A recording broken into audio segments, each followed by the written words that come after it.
তো জাস্ট নৈহাটির পরের স্টেশনই হচ্ছে হালিশহর। আর আমরা আজকে এসেছি বেসিক্যালি একটা পিকনিক করতে।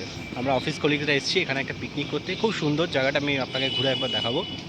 আর এরপরের প্ল্যান হচ্ছে যে আমরা এখানে একটা মর্নিং ব্রেকফাস্ট করব। এখন বাজে সকাল 9:30, জাস্ট আমরা পৌঁছালাম। এরপরে একটা মর্নিং ব্রেকফাস্ট করে তারপর আমরা হালিশহরের বিভিন্ন যে দর্শনীয় স্থানগুলো আছে সেগুলো ঘুরবো। তো সঙ্গে থাকুন আর দেখতে থাকুন আমার চ্যানেল ঘুরে বেড়াই। হালিশহরে আমাদের পিকনিক স্পট দ্য হাইটস, এটা আমরা বুক করেছি। আর আজকে এখানেই আমরা সারাদিন স্টে করব। খুব সুন্দর জায়গা, এটা একদম গঙ্গার ধারে। আমরা ভেতরটা এন্ট্রি করছি, আপনাদেরকে দেখাবো। এই জাস্ট ভেতরে ঢুকলাম, আর এখানে খুব সুন্দর কটেজের ব্যবস্থা আছে। এটা খুব সুন্দর গার্ডেন এরিয়া। আর ওই সাইডটা হচ্ছে গঙ্গা।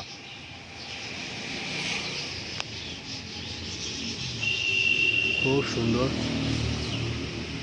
ভেতরে কটেজ, অফিস এখানেই রয়েছে। এখানে সারাদিন ঘুরবো। আর নিচের অপশানটাও দেখাচ্ছি। এখানে একটা খুব সুন্দর ছাউনি মতন করা আছে, চারিদিকে পুরো গাছ, আম গাছ।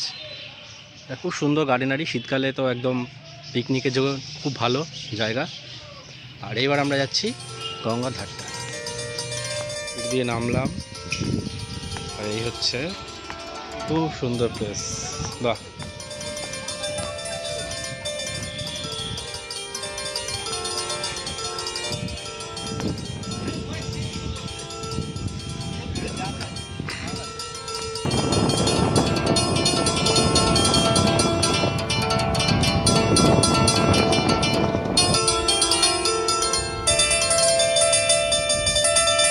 হালিশহরে আমাদের প্রথম দর্শনীয় স্থান সাধক রামপ্রসাদের ভিটে।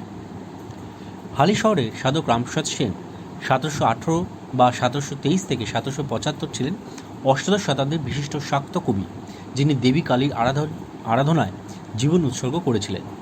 হালিশহরের ভাগীরথীর তীরে পঞ্চবটী মূলে সাধনা করে তিনি প্রসাদী ভজন বা শ্যামা সঙ্গীত রচনা করেন।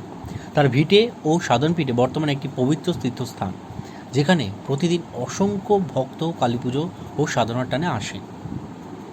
এরপর আমরা হালিশহরে নিগমানন্দ আশ্রমে প্রবেশ করলাম। আশ্রমের ভেতরের পরিবেশ অত্যন্ত সুন্দর এবং এক মানসিক শান্তি উপলব্ধি করলাম। এই আশ্রম বহু প্রাচীন। এখানে গরিবদের বিনামূল্যে চিকিৎসার ব্যবস্থা করা আছে। মন্দিরের আশেপাশে ফুল, বিভিন্ন ধরনের গাছের টব বেশ সুন্দর পরিবেশকে মুগ্ধ করলো।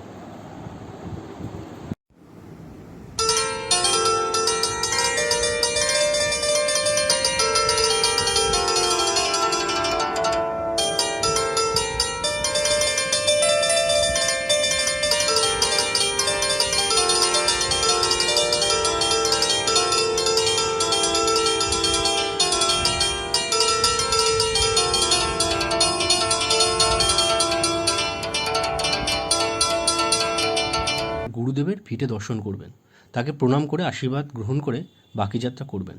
কিন্তু তার এই স্বাদ শেষ পর্যন্ত সম্পূর্ণ হয়নি। তিনি কুমারহাটে পৌঁছানোর আগেই পুরীজি অর্থাৎ শ্রী চৈতন্যদেবের গুরুজি এই ধরধাম ত্যাগ করে পরলোক গমন করেন।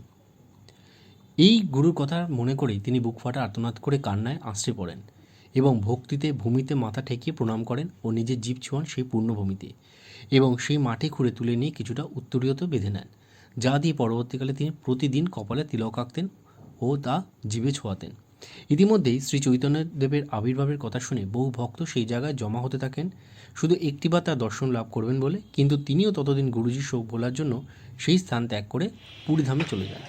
গুরুর প্রতি এই ভালোবাসা ভক্তির কথা চৈতন্য ভক্তদের প্রভাবিত করত ভীষণভাবে। ক্রমেই প্রচুর ভক্ত মহাপ্রভুকে অনুসরণ করে মাটি নিয়ে যেতেন সেই স্থান থেকে। ধীরে ধীরে সেখানে গর্ত হতে হতে ডোবার আকার নেয়। চৈতন্যদেবের হাতে প্রথম খোদিত হওয়ার জন্যই ওই জায়গার নাম হয় চৈতন্য ডোবা। তবে এই কাহিনীর সত্যতা নিয়ে অনেক তর্ক বিতর্ক আছে, এটাকেও অনেকে মিথ বলে প্রচলিত হয়।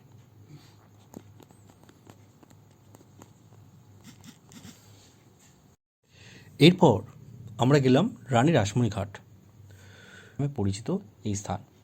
নদীর একদম গা ঘেঁষে ঢালাই রাস্তা, আর তার আশেপাশেই মন্দির।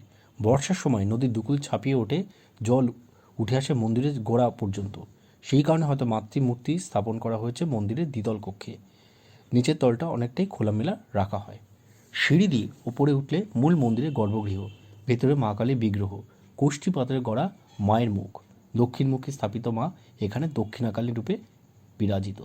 নিত্য পুজো ছাড়াও এখানে বিভিন্ন শুভ অনুষ্ঠানেরও ব্যবস্থা আছে।